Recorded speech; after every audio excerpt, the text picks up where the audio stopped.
This is the future Elon Musk warned us about. 14 years ago, this monkey started by operating the robotic arm with her thoughts. Today, this monkey runs Tesla. Oh, I know where things are going. First they begin with monkeys, then implants for disabled people, and then they send those disabled people to war. In the world we're talking about, there are surrogates, robots that fully imitate a person that coexists with humans in a community and serves their needs. Why leave your house for a 5-minute walk to the local Pizza Hut if you can make your surrogate do it? Sold. A few years pass and surrogates are used by 98% of the world's population. Crime rates drop to record lows. Because what do you need crime for when everyone's sitting at their homes and making surrogates do all the monkey business? But of course, there are protesters against using robots. Americans can't live without protesting against something. The Minority Against Robots establishes reservations, free of any surrogates, led by a hippie named The Prophet. In the present day, we see some kid driving in the backseat of a classy car, talking with his dad. We see a motorcycle rolling out and chasing the limo. The teen is some rich kid who is expected to visit the opera, but instead decided to visit a local nightclub for some cheap pleasures. Relatable. The teen hangs out for a bit and then takes a woman outside. Then suddenly a motorcyclist comes and eliminates them both. Later, Agent Tom and Agent Peters come to the crime scene. Both women and the rich kid were surrogates, and their memory cards were fried up. The operator of the rich kid is unknown, but the woman surrogate was operated on by a dude named Cameron McAllister. Alrighty then. Agents pay a visit to Cam, the operator. Cam is found dead in his operating booth. Tom gets home where we meet his operator, the die-hard dude himself. Man, it would be so hard laying down in an operating booth 24/7 without even moving. What am I talking about? We all live like this now. Tom visits his son's room, which seems quite empty. Then he meets his wife's surrogate and suggests they should have a vacation in Hawaii. His wife doesn't understand why they should go as humans. The freaking metaverse is everywhere nowadays. Meanwhile, the FBI discovers the body of the rich kid's operator. Turns out, whatever killed his surrogate killed the operator too. This has never happened before. FBI boss Stones demands total media blackout. Don't tell Kanye West. Agent Tom uses Paint 3D magnifier and discovers 2 surrogates were killed by a weapon. Duh. Nice job, Agent. The office gets a call and we find out that the rich kid is Jared Cantor, the son of Lionel Cantor, the inventor of surrogates. That's a little sussy. We also learn that Lionel was the head of the huge corporation VSI that invented surrogates but was fired 7 years ago after conflict with other partners. After he was humiliatingly thrown from his own company, Cantor went on a total lockdown in his mansion. Detectives visit Cantor himself, his surrogate who appears just like his own son, Jared. Cantor tells a heartbreaking story about how he never knew his own son and his wife kept him away from the father. Relatable. I never knew my son either.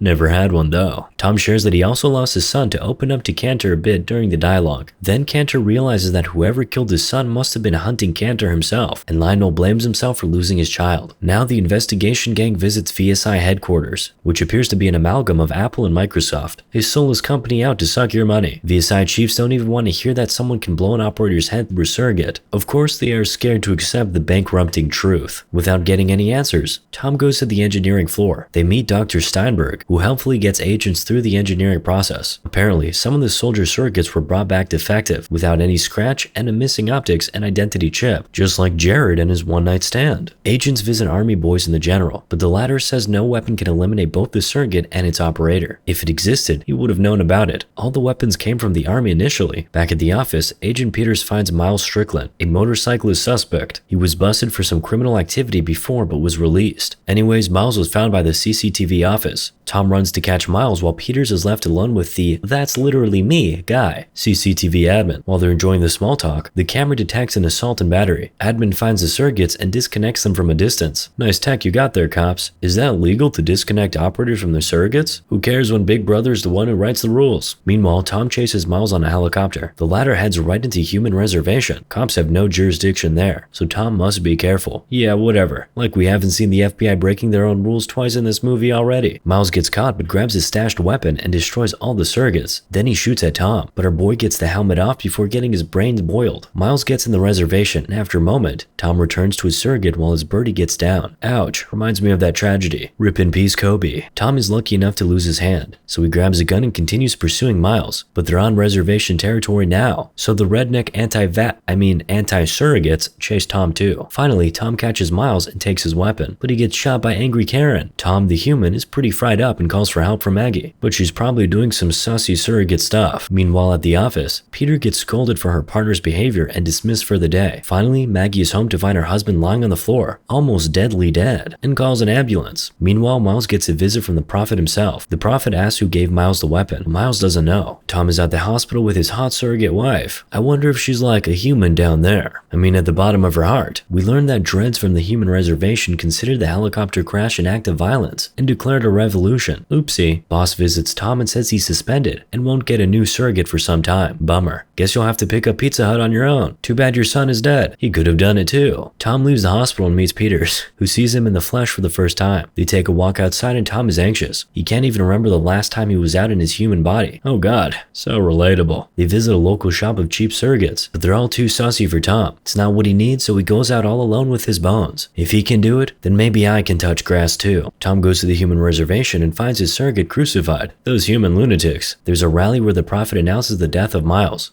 Super sussy. Tom goes through the reservation and sees humans enjoying their authentic lives, and kinda likes it too. Maybe he should join. Tom wants to talk with the Prophet, but the latter got dedicated security agents who beat the crap out of Tom, just for him to enjoy how real pain really feels. Thanks guys, I appreciate your effort. Tom asks about the weapon, and Prophet promises to return it to the FBI if he finds it. Imagine if the real FBI knew that some group of hippies had a mass destruction weapon. The place would have been shredded to tatters in half an hour. Tom gets thrown away from the reservation, while the Prophet visits his stash and peeks at the weapon. Tom gets picked up by Dr. Cantor, who uses his son's child surrogate. We learn that Tom lost his child in a car accident. Tom also says that the man who killed Cantor's son is dead due to death, killed by the dreads, or the lunatics, or the hippies, or the rednecks. It's the same thing here. But we understand they couldn't build a weapon like this, so the question of who killed young Cantor is still open. Meanwhile at home, Maggie enjoys a party with surrogate friends, and they're doing some weird robot things with some kind of electric stimulator. She thought you were still in the hospital, bro. Does it sound like a good reason to have a party without you? Not for Tom, who beats the crap out of one surrogate, but it's only a robot, so everyone laughs at Tom's pathetic physical violence attempts. Maggie tries to talk with Tom, but he wants his wife back. Not that circuit that is not even so enjoyable down at the bottom of her heart. Tom hits his office to search for some info about VSI and weapons. At the same time, Peters gets visited by some sneaky Ken-looking surrogate who kills her human body and gets access to her surrogate. Tom takes another shot to learn something about the weapon from the general. This time the guy is much more talkative. He says the weapon is called Overload Device. Creative. It gives a software virus to the CPU and can kill all the surrogates at once, but they didn't know it could kill operators, meaning humans. And what's even better, the weapon is made by VSI itself. Tom breaks the news that the weapon is at the hands of the rednecks, so General gets pretty nervous and rolls out of the building. Meanwhile, the Prophet gives the weapons to his apostles and orders them to deliver it to Peters, who at the same time searches for some papers on VSI in her department. Boss catches her. Whatever. If she's on a 9-to-5 job, she has to do something during long lunch breaks. Tom visits his wife at her job and tries to talk with her about their tragedy, but it doesn't really work that well. Thanks to surrogates, she can just turn herself off. Pretty cool. Girls can do this instead of pretending they have a headache now. Army boys roll into the reservation to show who's Uncle Sam here. Hippies try to fight back, but what are the odds here? The Prophet gets shot too, and dies. Or did he? Turns out, the Prophet was a surrogate all along. And who operated him? Dr. Cantor. Later, Peters handles Tom's file on Miles. It turns out Miles was working for the FBI all the time. This means that their boss hired Miles to kill Cantor. Tom goes to his boss and confronts him. Before realizing anything, the boss gets stabbed in the back of his head. Classic Assassin's Creed moment. Tom takes his memory chip, enters the boss's PC, downloads some files, and flees the party with Peters. In the car, Tom goes through the hacked files and finds codes for the overload device. Thanks for helping, Tom. Now get stabbed in the back. Peters calls the police to snitch on Tom, then makes it look like a car accident. Not so fast, Peters. Tom chases her with his car, trying to cause a casualty. Classic action scene that ate all the budget of the movie begins. A minute passes by and the budget is gone. So Tom kisses a shop with his car and hides underneath it so the cops don't find him. Then he flees the scene, stealing someone's car. Tom calls the admin so he can disconnect Peters, but she's one step ahead. Tom calls his wife, but she ignores him. Typical. Meanwhile, Peters calls out for her boss. Actually, it's Dr. Cantor operating Peters. The doctor blames Stone for working with VSI and killing his son. Stone approaches Peters and she shoots him with the weapon, killing both the surrogate and the operator. Tom gets to Dr. Cantor's mansion, killing some of his servant surrogates. At that moment, Cantor tries to hack something and probably destroy all the surrogates with his weapon. Tom finds Cantor in the flesh, who tells him about his plan to heal humanity from the surrogate's addiction. I invented it and I'll stop it by killing millions. Now that's what I call humanism. The virus is uploaded to the main server and nothing can stop it now, so Cantor self-deletes. At first, this guy only slightly reminded me of a painter turned dictator, but now it's undeniable. Tom connects to Peters and, together with the admin, tries to stop the virus from clapping everyone. They stop it at the last second. Now it's time to stop the machine from turning off all the surrogates. Tom takes a second thought and prefers not to do it. Peter's surrogate gets clapped, and all the surrogates around the world get turned off. Like Thanos, Tom walks around, admiring the results of his work. Clapped surrogates lying on the streets. Humans leave their houses, enjoying fresh air and sunlight for the first time in ages. Tom gets back home and knocks out the door in his wife's room. She's not there, but someone ate lots of her pills. Tom finds her in their son's room. At least she's alive. They hug each other. We learned from the news that the whole world turned off the surrogate system. Will it ever come back? Will Meta escape bankruptcy? We'll just have to find out. Moral of the story? Elon Musk and Mark Zuckerberg.